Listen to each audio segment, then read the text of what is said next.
और चलिए अब बात कर लेते हैं डीवीसी और राज्य सरकार के बीच चल रहे रार की। जी हाँ, पैसा काटे जाने के खिलाफ सुप्रीम कोर्ट अब जाएगी राज्य सरकार। सुप्रीम कोर्ट से इंसाफ की गुहार लगाएगी झारखंड सरकार।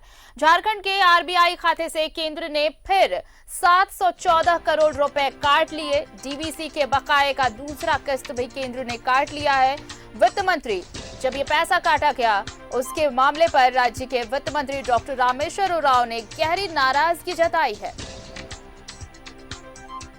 बताएं आपको कि ये जीत चली आ रही है राज्य सरकार और डीवीसी के बीच, और ये आरोप लगाया जा रहा है कि केंद्र से मोहलत मांगी गई थी, पैसे देने की बात कही जा रही थी, बावजूद इसके किस्त काट ली जा रही है।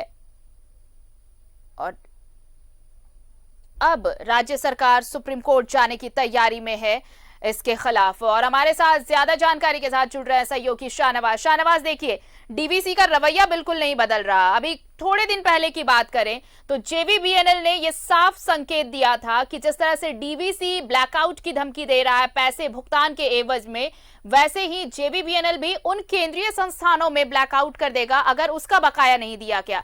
बकाया दोनों तरफ है, फिर ये रार क्यों, जिच क्यों, बेवजह अगर आप सूचना नहीं दे रहे हैं, जबरन पैसे काट लिए जा रहे हैं किस्त के। राज्य सरकार तो कह रही है कि पैसा देंगे।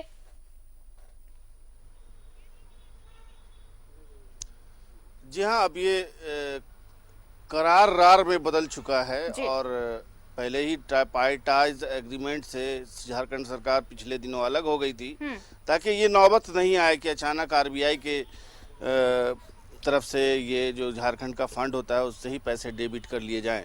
और भी इतनी बड़ी राशि 714 करोड़ की अब बात आ रही है कि फिर से पैसे रकम काट लिए गई है। लेकिन अभी तक ये रकम डेबिट झारखंड के खाते से इसलिए नहीं हुई है कि 2 दिन छुट्टी के हैं, 15 तारीख को ये संभवतः कट जाएंगे।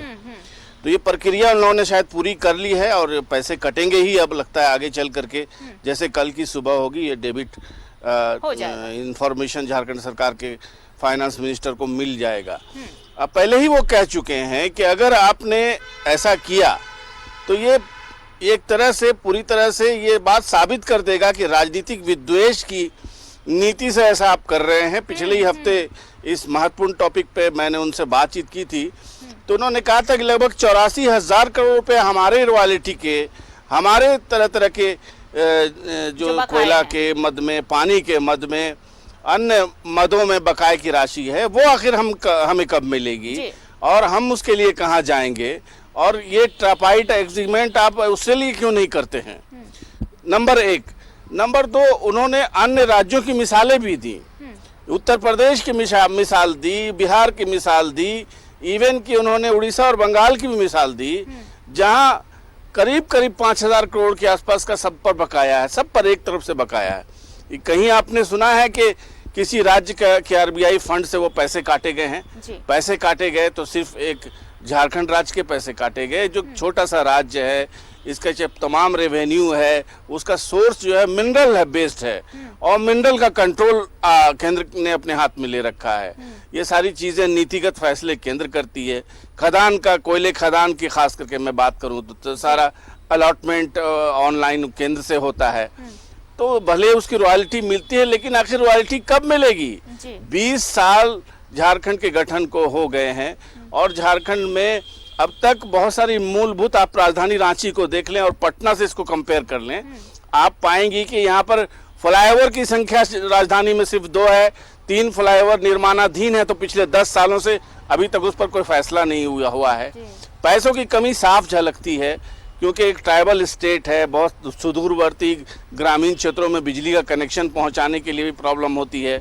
अगर किसी नक्सल प्रभावित क्षेत्र में कोई तार कट जाए तो हफ्ते भर उसको रिस्टोर होने में लगते हैं। ये सारी समस्याएं हैं यहाँ पर। और ऐसे बहुत जो लीस्ट पॉसिबिलिटीज है यहाँ पर, अगर हम कहें इकोनॉमिकल वेज रिसोर्सेज की, तो वो अगर मिनरल वाले भी देखें तो केंद्र के हाथों में बहुत कुछ है। लेकिन इन सब के बीच अभी देखिए कुछ दिन पहले जेवीबीएनएल ने ये साफ कहा था, और जो एक कॉन्ट्रैक्ट है डीवीसी और राज्य सरकार के बीच में, ये कहा गया था कि पैसे तो चुकाए जा रहे हैं, बाकायदा पैसे चुकाए जा रहे हैं, और ये भी मांग की गई थी कि अगर पैसे काटे जाने तो पहले राज्य सरकार से इस बारे में बातचीत होनी चाहिए। लेकिन इस मामले में डीवीसी का रवैया बिल्कुल अड़ियल नजर आ रहा है। हालांकि अब राज्य सरकार सख्ती के मूड में है और रामेश्वर उरांव ने तो ये साफ कह दिया है कि इस मसले को लेकर वो सुप्रीम कोर्ट जाएगी राज्य सरकार। हाँ, जाहिर है ये इस मसले को लेकर के न सिर्फ ये कि सुप्रीम कोर्ट जाने का फैसला हो सकता है, बल्कि बहुत सारी चीज़ें और भी राजनीतिक तौर पर शुरू हो सकती हैं। जैसे दूसरे राज्यों को कोयले की सप्लाई प्रभावित करने की बात है। अगर कई राज्य हैं, मैं मिसाल के तौर पर आपको बताऊं कि पंजाब और चंडीगढ़ ऐसे राज्य हैं जो यहाँ से अगर कोयला जाने में अगर देर हो जाए उनको तो ब्लैकआउट हो जाएगा, वहाँ कोयले का प्रोडक्शन, बिजली का प्रोडक्शन बंद हो जाएगा, प्रभावित हो जाएगा। ऐसे बहुत सारे राज्य हैं जहाँ पर झारखंड के कोयले से बिजली बनती है। पूरे बहुत सारे ऐसे दूसरे मिनरल्स हैं, क्योंकि कोयला ही एक मिनरल नहीं है, बहुत सारे ऐसे मिनरल रिसोर्सेज हैं जहाँ से ओर्स निकलते हैं, जहाँ से जब प्रोडक्शन होता है तो वहाँ दूसरे फैक्ट्रियों में लोगों का रोज़गार, रोटी चलती है। बहुत कुछ ऐसा है जो झारखंड के मिनरल सोर्सेज पर निर्भर करता है। और अगर मैं आपको फिर एक बार याद दिलाऊं, शायद आपको पहले से मालूम होगा कि रेलवे फ्रेट को ढोने का जहां तक रेवेन्यू सोर्स का ताल्लुक है तो सबसे ज्यादा रेवेन्यू देने वाला चक्रधरपुर रेल मंडल माना जाता है। पूरे इंडिया में सबसे ज्यादा रिसोर्सेज अगर हम देते हैं रेवेन्यू तो हम ही देते हैं। कोयला सबसे ज्यादा हम ही सप्लाई करते हैं। NHPC हाइड्रो प्रोजेक्ट जितने भी चलते हैं, माफ कीजिएगा, थर्मल प्रोजेक्ट NTPC के जितने भी चलते हैं, वहाँ मैक्सिमम कोयला हमारा सप्लाई होता है। स्टील के सेक्टर में ओर्स हम देते हैं। एल्युमिनियम की अगर हम बात करें तो हिंडाल्को एक बहुत बड़ा प्रतिष्ठान है आपके रांची से बहुत ज़्यादा नज़दीक, मुरी के आसपास।